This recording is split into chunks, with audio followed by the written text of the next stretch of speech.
नमस्कार दोस्तों, मैं सरस्वती ढालिया फाजिल्का पंजाब से स्वागत करती हूँ आप सभी का आपके अपने ही चैनल सरस्वतीज़ गार्डन पर। कहिए कैसे हैं आप सभी। आशा करती हूँ स्वस्थ होंगे, मस्त होंगे और अपने अपने कामों में व्यस्त होंगे। तो आज हम बात करेंगे जेड प्लांट के बारे में। जेड प्लांट की शेप मुझे देनी है प्यारी, इसे मुझे आज शेप देनी है और मुझे इसमें ये तार लगानी है, इसे अच्छे से बांधना है क्योंकि ये देखिए आप कैसे हो चुकी है। क्योंकि मैंने पहले इसे बांधा नहीं हुआ था, सिर्फ ऐसे ही नॉर्मल धागा लगा के इस लकड़ी की सहायता से मैंने इसे ऐसे शेप दे रखी है। तो आज मैं इसमें वायरिंग भी करूँगी, इनकी कटिंग प्रूनिंग भी करूँगी और आपके साथ शेयर करूँगी कि जेड प्लांट की टोपियारी कैसे बनाई जाती है पिकॉक शेप की। तो चलिए शुरू करते हैं। सबसे पहले बात करते हैं कि हमें किन चीज़ की रिक्वायरमेंट रहेगी। हमें चाहिए ऐसी तार, ये एल्युमिनियम की तार है। आप तांबे की तार का भी प्रयोग कर सकते हैं, वो टोपियारी बनाने के लिए सबसे बेस्ट होती हैं, बोनसाई बनाने के लिए सबसे बेस्ट होती हैं। ये थोड़ी पतली वाली है और ये है थोड़ी मोटी वाली, जिससे कि हम पिकॉक की गर्दन बनाएंगे। आप बारीक वाली का भी प्रयोग कर सकते हैं, लेकिन उसे आपको डबल करके लगाना होगा क्योंकि उसकी मजबूती थोड़ी कम है। ये थोड़ी सी मोटी होती है जो कि शेप आराम से ले लेती हैं और इसके साथ खड़ी रहेंगी, शेप में कोई दिक्कत नहीं आएगी।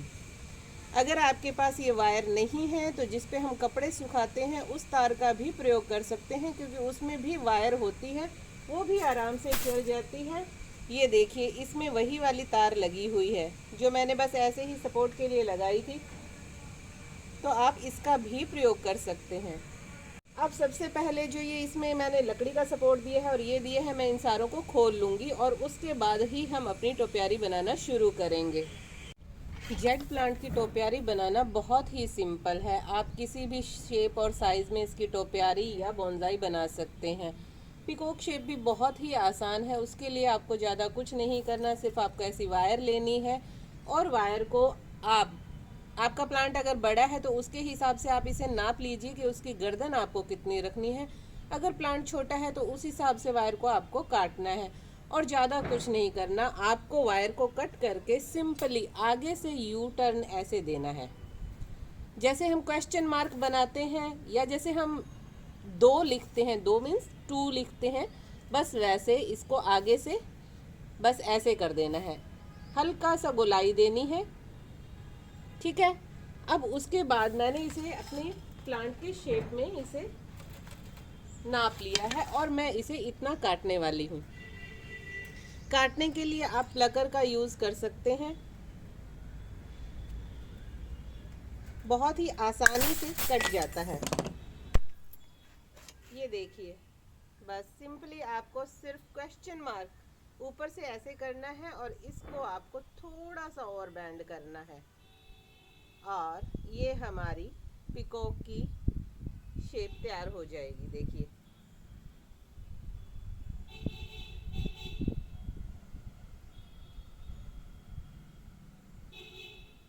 बस आपको ये सांचा चाहिए। इसको जैसे हम दो लिखते हैं, शायद आपको दिखाई दे रहा होगा सही तरीके से, जैसे हम दो लिखते हैं सेम उस तरीके से आप इसे क्वेश्चन मार्क भी कह सकते हैं। और जैसे डक का फेस गर्दन होती है, सेम उसी तरह से देख लीजिए। ठीक है, बहुत ही आसान है, ज़्यादा कुछ भी नहीं आपको करना है।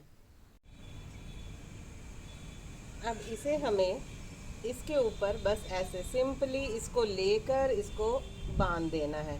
ज़्यादा इसमें कोई भी मुश्किल काम नहीं है, सिर्फ आपको इसके साथ इसके सहारे इसे बांधते जाना है। धागे की सहायता से हम इसको लपेटेंगे।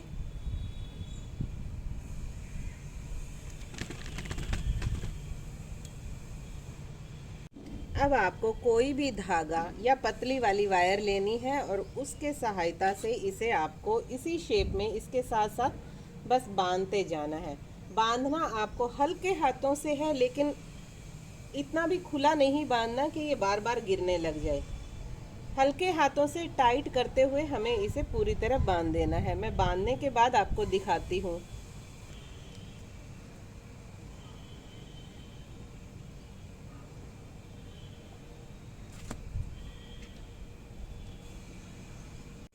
जब भी वायर लगा रहे हो थोड़ी सावधानी ज़रूर रखें। आगे से जब इस वायर को हम काटते हैं थोड़ा सा तीखा हो जाता है तो लगने का भी डर रहता है, तो ज़रा ध्यान से बांधने की कोशिश करें।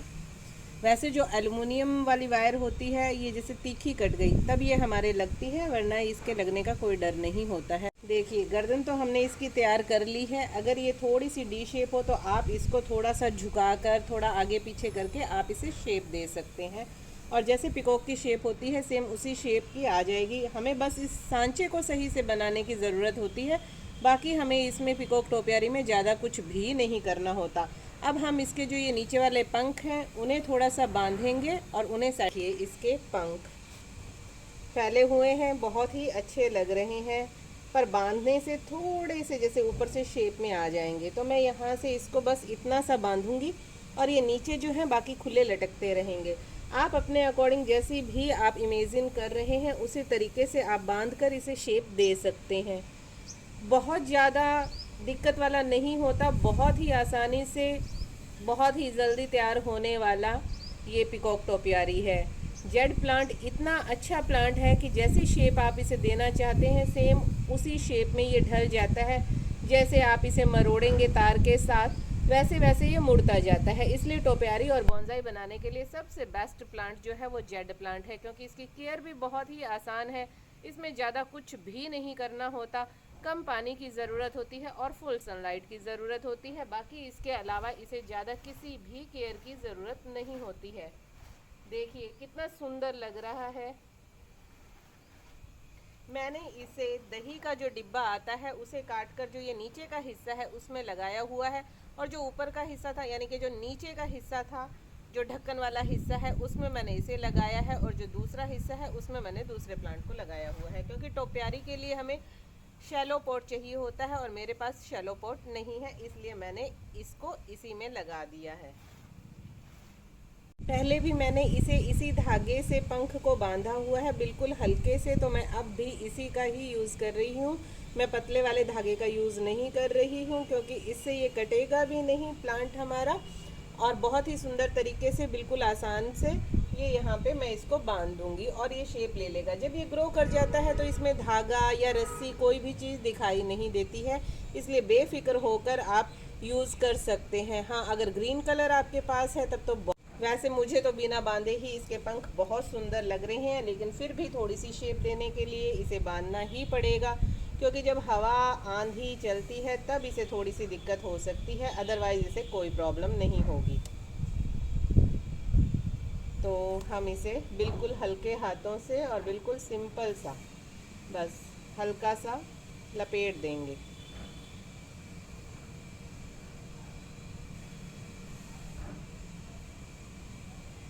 जेड प्लांट को लगाते वक्त आपको मिट्टी का ध्यान देना है कि मिट्टी इसके लिए आपको वेल ड्रेन बनानी है, ताकि हमारे प्लांट में रूट रोट ना हो, प्लांट को गलने की समस्या ना हो। बस ज़्यादा पानी अगर प्लांट में ठहरता है तभी इसे दिक्कत आती है, वरना इस प्लांट को कोई भी दिक्कत नहीं आती है। कैसी भी आसानी से ये मतलब चल जाता है, आप इसे किसी भी कंडीशन में रखें बहुत ही आसानी से ये ग्रो कर जाता है। बस छाया में जब अगर आप रखते हैं तो इसके ब्रांचेस जो हैं वो लैगी हो जाते हैं, और जो ये इसमें जो ये पत्तियां होती है वो काफ़ी दूर दूर आती है। जब आप इसे धूप में रखते हैं तो इसकी पत्तियां बहुत करीब करीब आती हैं और सुंदर दिखाई देती हैं।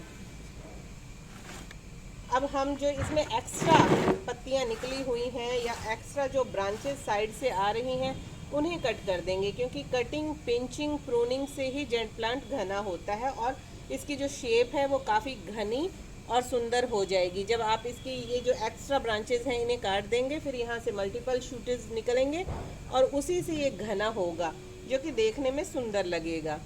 तो जो इसकी एक्स्ट्रा ब्रांच है वो निकाल देती हूँ, लेकिन उससे भी पहले एक ज़रूरी बात कि जब भी हम कोई भी पिकॉक टोपियारी या किसी भी प्रकार की टोपियारी या बॉन्साई बनाते हैं तो जो ये नीचे की जो होता है हिस्सा इसको हम खाली रखेंगे, इसको ट्रंक बोलते हैं, इसको हम खाली रखेंगे। इस पे जो भी एक्स्ट्रा पत्तियां आ रही हों उन्हें हम हटाएंगे, जिससे प्लांट हमारा देखने में भी सुंदर लगेगा, और क्योंकि इसकी जो शोभा है वो ट्रंक और पत्तियों के कारण ही होती है।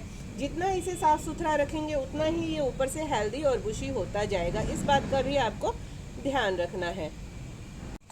ये देखिए इसकी पत्तियों को आप ऐसे हाथ से भी हटा सकते हैं, ऐसे तोड़कर आप हाथ की सहायता से भी हटा सकते हैं।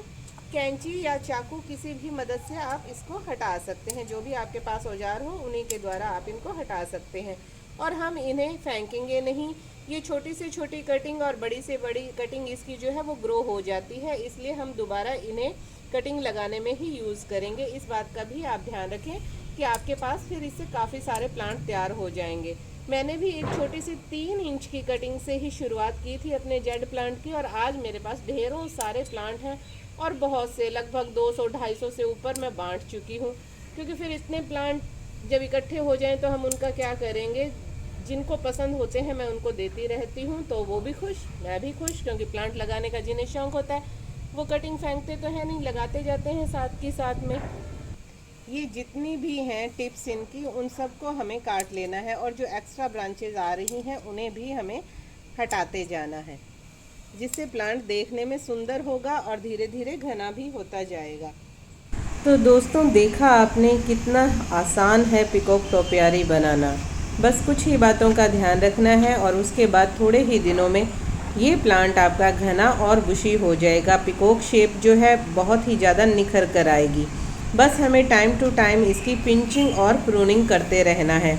जितनी ज़्यादा हम इसकी पिंचिंग करेंगे उतना ही हमारा प्लांट घना होगा। जेड प्लांट के तने को कैसे मोटा और घना बनाया जाए, इसके लिए भी मैंने एक वीडियो अपने चैनल पर शेयर की हुई है। उस वीडियो को भी आप लोगों ने बहुत बहुत प्यार दिया है, इसके लिए आपका बहुत बहुत बहुत धन्यवाद। जिन्होंने वो वीडियो नहीं देखी है वो चैनल पर आकर वीडियो चेक कर सकते हैं। पिकॉक शेप को मेंटेन रखने के लिए आपको कुछ ही सावधानियां बरतनी होंगी। बस टाइम टू टाइम आप पिंचिंग और प्रूनिंग करते रहें। जेड प्लांट में पानी कम ही डालें और फुल सनलाइट इसे दीजिए। बाकी इसे किसी भी चीज़ की कोई भी रिक्वायरमेंट नहीं है। तो दोस्तों, कैसी लगी आपको आज की मेरी छोटी सी ये जानकारी। आशा करती हूँ जानकारी पसंद आई होगी और टोपियारी भी पसंद आई होगी। अगर जानकारी ज़रा भी पसंद आई है तो प्लीज़ लाइक, शेयर और subscribe my channel. Thanks for watching.